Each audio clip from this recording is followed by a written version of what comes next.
Hey there YouTube, this is zzzhuh with a special video that a lot of you guys have requested. I get questions about this guitar all the time, like this one for example. Hey dude, I'm going to buy a new guitar. I would to have Jackson RRXMG or Jackson RR3. That RRXMG sounds so sick. I love this sound. But how with Floyd Rose? Is it stay in tune if you do any bombs except ? Winky face.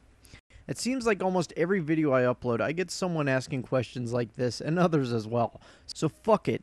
Let's get it out of the way and cover this guitar in whole. I'm going to talk about the pros of the guitar, some cons, and just go over any specifications that you guys might want to know. So for starters, I'd like to go over the fact that I've had this guitar for a little bit over 4 years.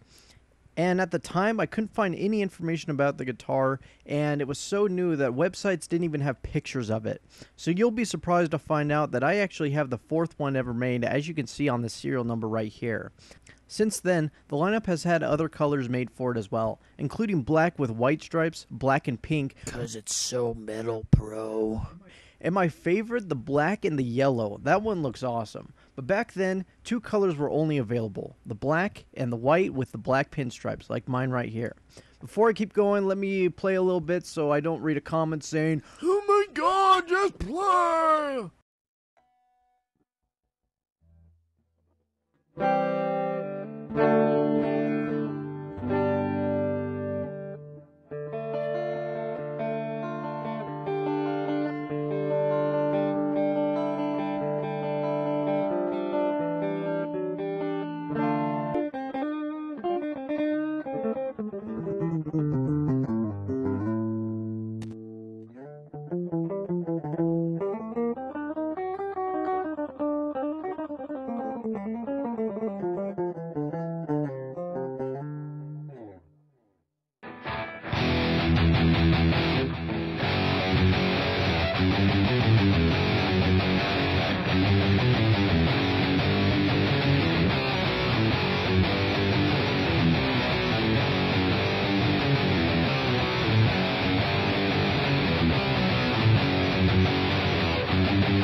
So before we get into the pros and cons of the guitar, here on the screen you can see all the specifications. If you'd like, you can pause now and you can read them all and kind of look through it. But I'll just kind of go over the basics here. So on the body finish, we have a gloss polyurethane, and we're going to talk about that here in a little bit.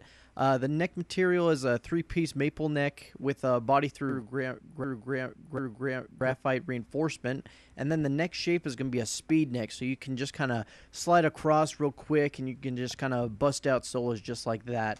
The number of frets we have here is going to be 24. The fret size is going to be jumbo, and then we have a Floyd Rose special tremolo system here.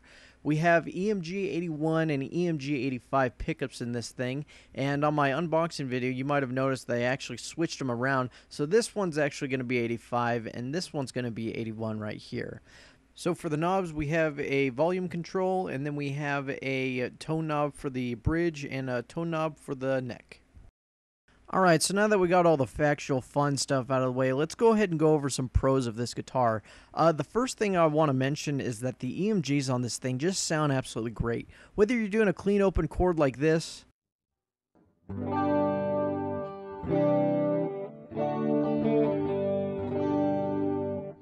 or you're shredding away like a maniac like this.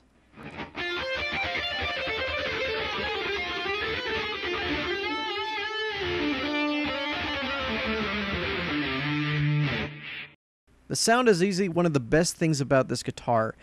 So another pro about this guitar is its neck-through construction.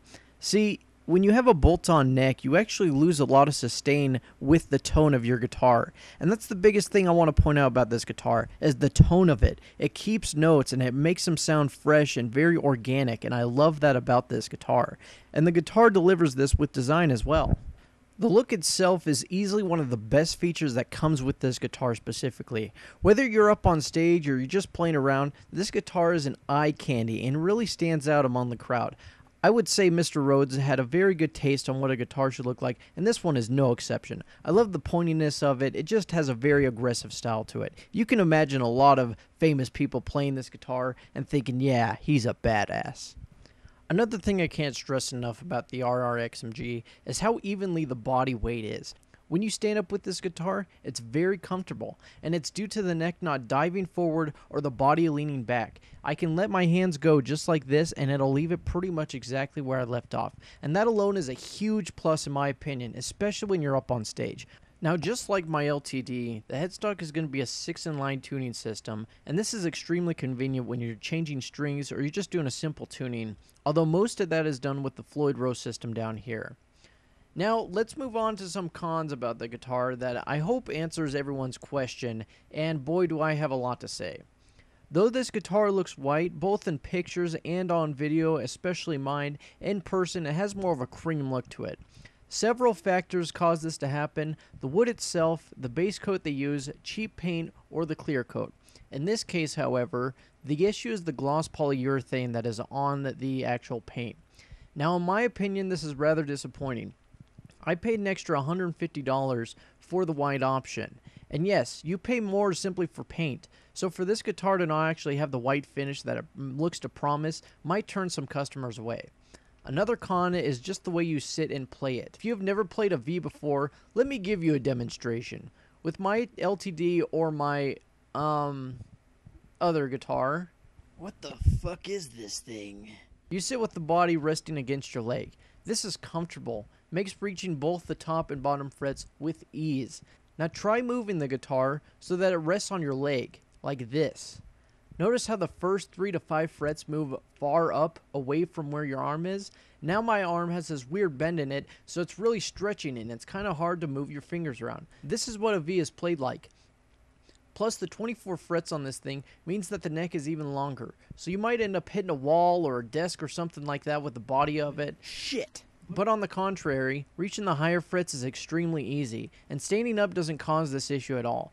But anyone that enjoys playing with this weird angle on your arms either plays only a V or has extremely long arms where it isn't an issue. With the 4 years I've played it, it still feels a little odd to me. Now finally, we're going to go ahead and talk about this Floyd Rose, and I got a lot to say about it. So if you're offended by words or anything like that, I wouldn't watch the rest of this. But for everyone else, let's go ahead and get started. Now, I have played original Floyd Rose guitars, and I enjoyed them for what they are. This comes with a special Floyd Rose, which basically means that it's made of cheaper material so that the price can stay lower for the guitar. And honestly, it can be a big pain in the ass. Now, to answer the comment left above that I mentioned earlier, you can do dive bombs, and it doesn't necessarily go out of tune, or anything in that manner, but the strings can snap, and they have plenty of times. Stringing this guitar is also a big pain in the ass.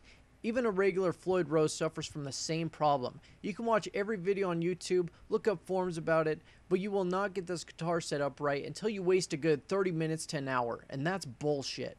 And for me, the biggest issue is making sure the Floyd Rose sits parallel to body, which involves the following steps. Number 1, take the back panel off. Number 2, adjust spring tension, then find out you're going in the wrong fucking direction. Number 3, adjust spring tension the other way and still find out you're doing it wrong. Number 4, read article in which way is the correct way to raise and lower the tremolo. Number 5, get Floyd almost parallel to the body. Number 6, try playing it and realizing the strings are out of tune. Number 7, get the strings in tune. Number 8, notice your Floyd is now dipping into the body again. Number 9, adjust spring tension again. 10, tune again. I mean, this goes on and on. I mean, what a shitload of fuck. Anyone that says, oh yeah, stringing this thing isn't that big of a deal is a fucking liar. And I'm sure the original Floyd Rose is way better about staying in tune and where it needs to be, but isn't it 10 times nicer just to slide a string through the bridge and then just tune it up just like that?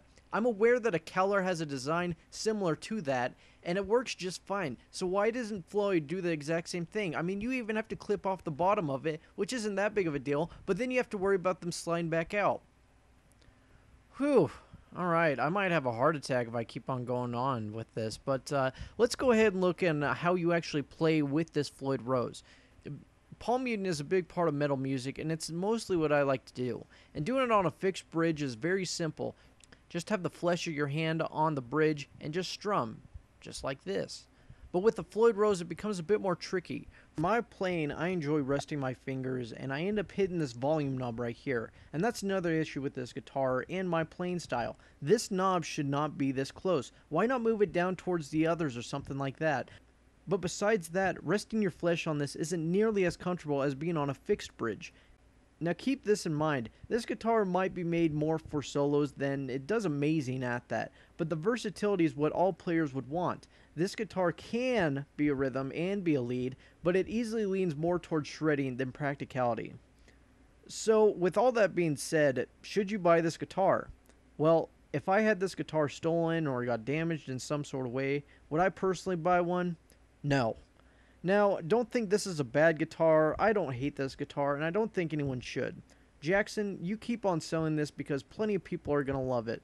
But for me, the price should either be lowered or quality control should be enhanced. This guitar is made in India, and that's one of the first things I should have mentioned. Now, for some of you, that might be a big disappointment because it's not made in the USA, or it might be a big upgrade because it's not made in China. You know, it's kind of a little bit of a middle ground, and you would expect Jackson to release a series that is the RRXMG, but maybe make an American series of it, and include maybe different colors, or have not the wood be basswood, but instead be a mahogany. And that's one thing I should point out as well, is that you can buy plenty of guitars that have a mahogany body, and without a doubt, I love mahogany more. I love the sound of it more. The sustain is even more vibrant and whatnot, and I just enjoy that. Now, on the contrary, I would like to mention that because this is basswood, the guitar is lighter, so standing up with it, I mean, it's a personal preference, and it does come into play based on what you guys like. But again, for the price, I would just expect a bit more for it. And I don't plan on selling this anytime soon or anything, but if a reasonable offer came up, honestly, I'd probably take it.